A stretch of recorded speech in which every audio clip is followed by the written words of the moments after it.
27e conférence d'exégèse contemplative. Nos conférences d'exégèse contemplative ont lieu tous les 15 du mois. Et cette fois-ci, le 15 du mois, c'est la solennité, la fête solennelle de l'Assomption de Marie. Et c'est une occasion en or pour nous rappeler que l'exégèse contemplative, ce n'est que de la philokalie, c'est-à-dire la contemplation de la beauté de Dieu et la beauté de ses créatures. Et Marie est justement le paradigme de cette contemplation de la beauté de Dieu. D'ailleurs, je vous lis un extrait du livre de l'Apocalypse qui est proposé pour la célébration solennelle de l'Assomption.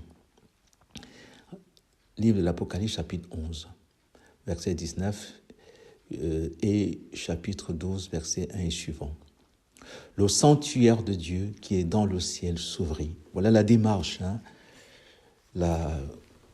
l'exégèse contemplative, c'est entrer dans le sanctuaire, avoir accéder au sanctuaire de Dieu, qui s'ouvre pour nous montrer la beauté de Dieu et la beauté de ses œuvres, que tes œuvres sont belles.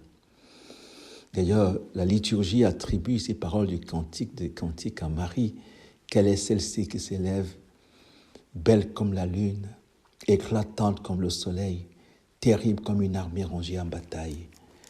L'exégèse contemplative, c'est pour nous rappeler la vocation contemplative de l'intelligence et de la foi. Contempler la beauté de Dieu, la philokalie. Je reprends la lecture.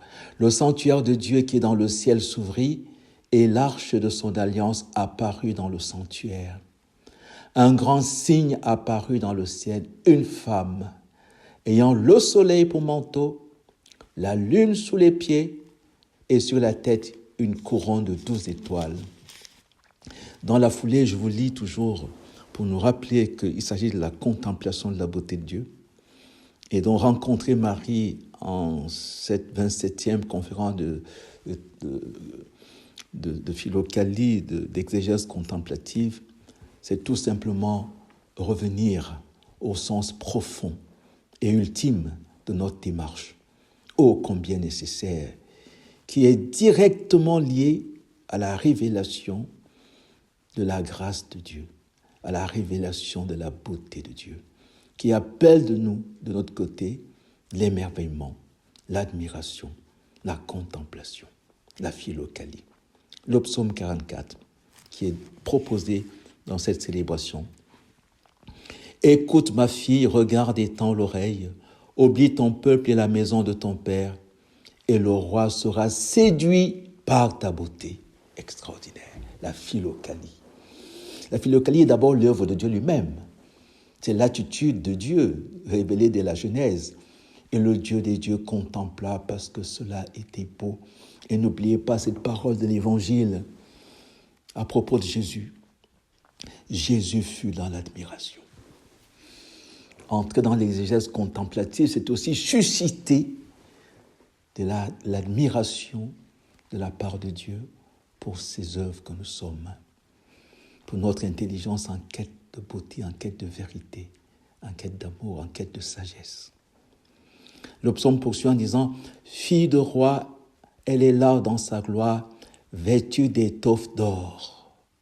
On l'a conduit toute parée vers le roi. » L'exégèse contemplative, c'est Marie qui nous conduit tout paré, que nous sommes tout parés vers le Père.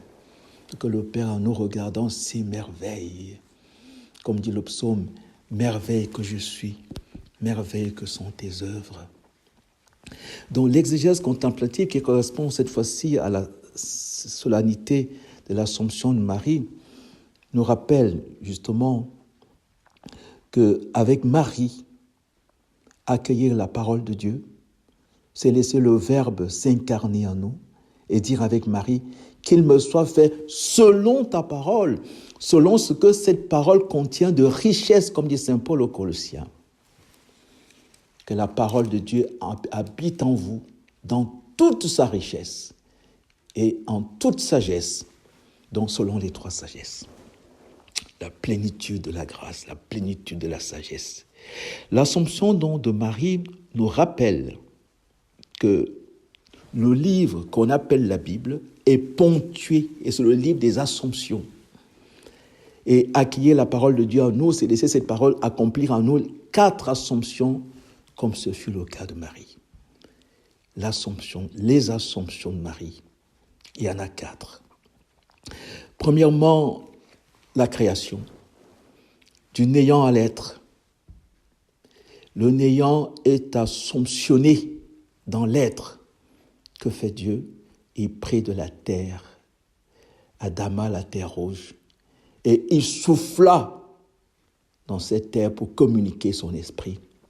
Donc la première Assomption de Marie, c'est vouloir répondre, correspondre à ce don gratuit, total que Dieu lui fait de sa propre image.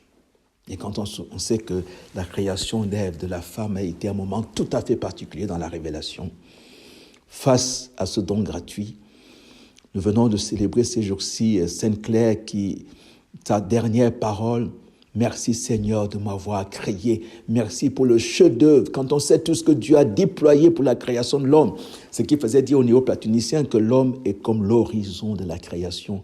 Le lieu, on a l'impression que la terre et le ciel se rencontrent, car tout ce qui a été créé avant et tout ce qui est Dieu lui-même, en dehors de sa création et tout ce qu'il a créé, tout cela a contribué à la création de l'homme. Voilà pourquoi on trouve en l'homme une dimension matérielle, le monde physique.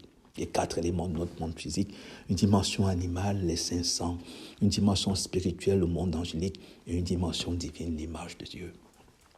Marie va donc répondre à ce don de l'être de Dieu à partir du néant, en faisant ce que dit saint Benoît, ne rien préférer à Dieu. Elle va donc consacrer sa virginité à Dieu. La création, première Assomption, le passage du néant à l'être. Elle va dire à son Dieu, te contempler avec la grande Thérèse, Dieu, tu me suffis, je n'ai pas d'autre bonheur que toi. La création est donc cette première dimension de l'Assomption, du néant à l'être. Il y en a qui disent du chaos au cosmos, mais du néant à l'être, c'est beaucoup plus fort, beaucoup plus adéquat à Dieu comme être premier. Première Assomption, création du néant à l'être. Deuxième Assomption, et l'Assomption, n'oubliez pas, c'est le fait de prendre, assumer, et le fait d'assumer. Et dans la création, Dieu prit de la terre, il assuma la terre. La terre fut assomptionnée pour devenir le monde physique qui devient le tabernacle de l'esprit et du monde divin. Dieu communique son souffle. Deuxième Assomption, l'Immaculée Conception. Parmi toute la descendance d'Ève, contaminée par le péché d'Adam et Ève, le péché originel, Marie est prise entre les femmes, comme dit justement Élisabeth, bénie es-tu entre toutes les femmes. Dieu t'a choisi. L'ange dit à Marie, tu as trouvé grâce auprès de Dieu. Deuxième Assomption, l'Immaculée Conception, dans cette descendance d'Ève, contaminée par le péché de sa matriarche, Ève. Marie est donc prise à part. Immaculée Conception. Troisième Assomption de Marie, elle se consacre à Dieu dans sa virginité pour répondre au don gratuit de l'être que Dieu lui a fait. Et sa virginité est assomptionnée dans la maternité divine. Et qu'est-ce qui est dit? L'Esprit Saint viendra sur toi, la puissance du Très-Haut t'assumera, te prendra sous son ombre. Tu seras assomptionné, tu vas concevoir et enfanter l'être qui est égal au Père de toute éternité. Te voilà appelé à devenir mère de Dieu. Elle est assomptionnée. Ève, mère des vivants, Marie, mère du vivant. Et on a une quatrième Assomption que dont nous parle le psaume, quand il dit « Élève-toi vers le lieu de ton repos, toi et l'arche de ta force ». Voilà, Marie est assomptionnée pour devenir la demeure de Dieu pour toujours dans le ciel, le lieu où Dieu se repose pour toujours. Elle n'a pas seulement été mère porteuse, elle est le lieu que Dieu s'est choisi. L'hymne Acatis à ce sujet est très, très, très magnifique quand il dit l'hymne. quand elle dit, pardon, c'est une hymne quand il s'agit de la liturgie, quand elle dit « Dieu est plus vaste que les cieux ». L'Assomption de la Mère de Dieu. Voilà pourquoi les Grecs, voilà, dans la liturgie grecque, on dit l'Assomption de la Mère de Dieu. On a l'Assomption de la créature, la première Assomption. On a l'Assomption de l'Immaculée Conception parmi la descendance, dans la descendance d'Ève. On a l'Assomption de la Mère de Dieu, Vierge, qui est assomptionnée pour être Mère de Dieu, élevée au titre de Mère de Dieu. Et puis, on a l'Assomption où c'est Dieu lui-même qui s'élève. Élève-toi, Seigneur, vers le lieu de ton repos. Toi et l'arche de ta force. Et Dieu se repose dans la maternité divine de Marie pour toujours. L'Assomption de la Vierge Marie. Et c'est ce qu'on trouve dans la lecture de l'évangile du jour, qui est très beau.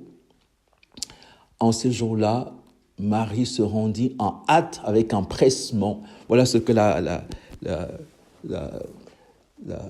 philokalie accomplit en nous. Nous devenons pressés, nous avons l'empressement pour les choses de Dieu. Saint Benoît dit cela dans sa règle, aller en hâte à la prière, aller en hâte à l'œuvre de Dieu, à toutes les œuvres de Dieu, se rendre en hâte à la suite de Marie. Pourquoi ? Parce qu'elle est enthousiasmée, remplie de son Dieu. Comme dit justement le prophète, il a fait sa demeure en toi. Et Marie peut donc aller avec empressement vers la région montagneuse. Elle va de montagne en montagne, d'élévation en élévation, d'assomption en assomption, de contemplation en contemplation. Nietzsche disait que la philosophie se pratique en haute montagne, l'assomption se pratique en haute montagne, les 4 assomptions. Marie va être au-dessus de la création, voilà, au-dessus de la rédemption, un signe grandiose dans le ciel, une femme, dans tous les domaines, Marie. Alors, elle se rendit en hâte, elle salua Élisabeth, et quand Élisabeth entendit la salutation de Marie, elle fut remplie de l'Esprit Saint. Vous voyez l'Assomption de Marie. La voilà assumée, assomptionnée, connaturalisée à Dieu pour faire les mêmes œuvres que lui.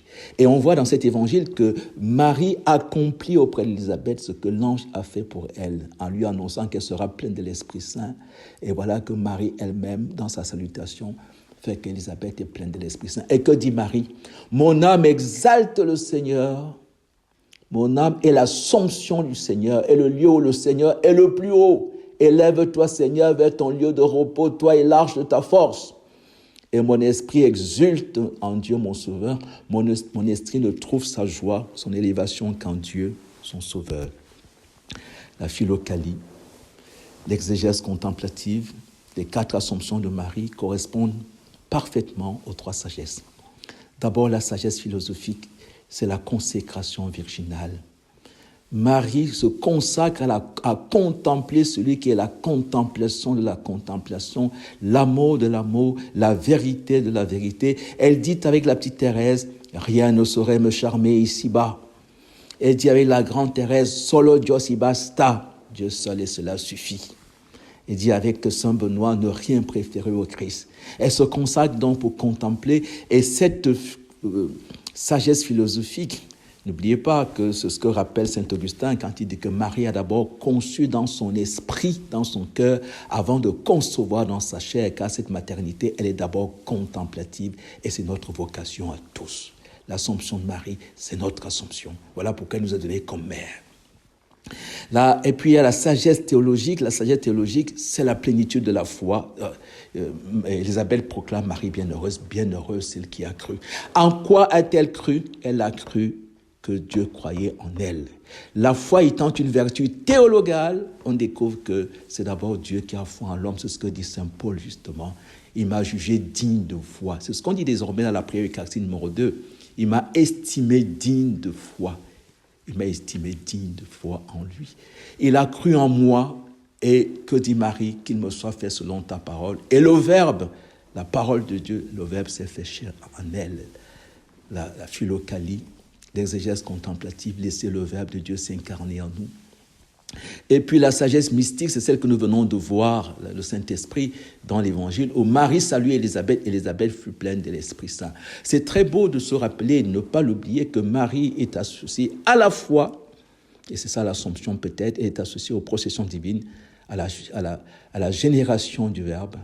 Le Verbe en elle se fait chair, et l'aspiration de l'Esprit Saint, on le voit chez Élisabeth. L'Assomption de Marie, sommet de la philokalie. Marie, table intellectuelle de la foi. Marie, en qui il faut philosopher, disaient les pères de l'Église, et nous rappelle la beauté de Dieu et la beauté de l'homme, celle dont parle l'Apocalypse. La lune sous les pieds, un grand signe dans le ciel, une femme ayant le soleil pour manteau, la lune sous les pieds et sur la tête une couronne de 12 étoiles. Marie, nous comptons sur toi. Attire, comme dit, c'est très beau cette parole du Cantique des Cantiques, attire-moi au singulier, c'est les paroles de Marie à Dieu, et nous courons, moi et les enfants que tu m'as donnés. Merci d'être là, Marie.